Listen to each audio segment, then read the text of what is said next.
Friends நம்ம பார்த்தீங்கன்னா வால்பாறையில் இருக்கோம். இப்போ பார்த்தீங்கன்னா ஒரு டீ எஸ்டேட்டில் இருக்கோம். ஸோ டீ நம்மளுக்கு எப்படி அந்த டீ பவுட்ரு வருதுன்றது தான் பார்க்க போகிறோம்.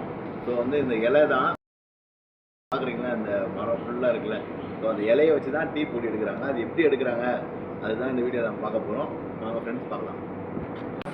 நான் சொன்ன மாதிரி இந்த இலை தான். இந்த இலையை ஃபுல்லாக எடுத்து வச்சுட்டாங்க இந்த கம்பெனியில். அதுக்கப்புறம் பார்த்தீங்கன்னா அந்த வைப்ரேஷன் மோடில் இதை அப்படியே கீழே அனுப்புகிறாங்க. கீழே ஒரு மிஷின்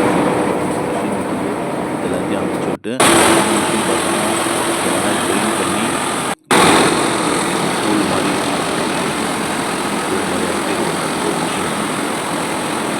இந்த மாதிரி மாவு மாதிரி அரைஞ்சி வந்ததுக்கப்புறம் இதை வந்து திருப்பி இன்னொரு மிஷினில் அனுப்புகிறாங்க.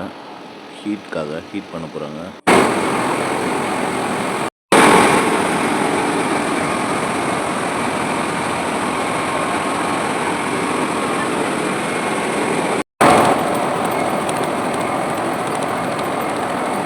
இதை வந்து ஃபுல்லாக ஹீட் பண்ணுறாங்க. ஸோ ஹீட் பண்ணும்போது தான் அந்த மாவு மாதிரி இருக்கிறது இந்த பொடி மாதிரி மாறி வருது. இந்த வரியாக அழகாக போகிறது தான் டீ தூள். ஃபைனலி நம்மளுக்கு டீ தூள் ரெடி ஆகிடுச்சு. ஸோ இந்த டீ தூளை வந்து என்ன பண்ணுறாங்கன்னா ஃபுல்லாக ஏர் பேக் பண்ணி ஒரு சின்ன பொட்டு கூட வெளியே வராத மாதிரி ஏர் பேக் பண்ணிட்டாங்க. இந்த மிஷினில் வச்சு தான் பண்ணுறாங்க.